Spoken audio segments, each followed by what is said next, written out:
គោផុយផុយមួយប្រអប់មួយមើលមួយប្រអប់មួយមើលពួកគោពួកគោ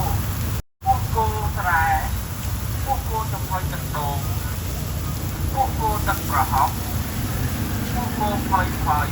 មួយប្រអប់មួយមើលមួយប្រអប់មួយមើល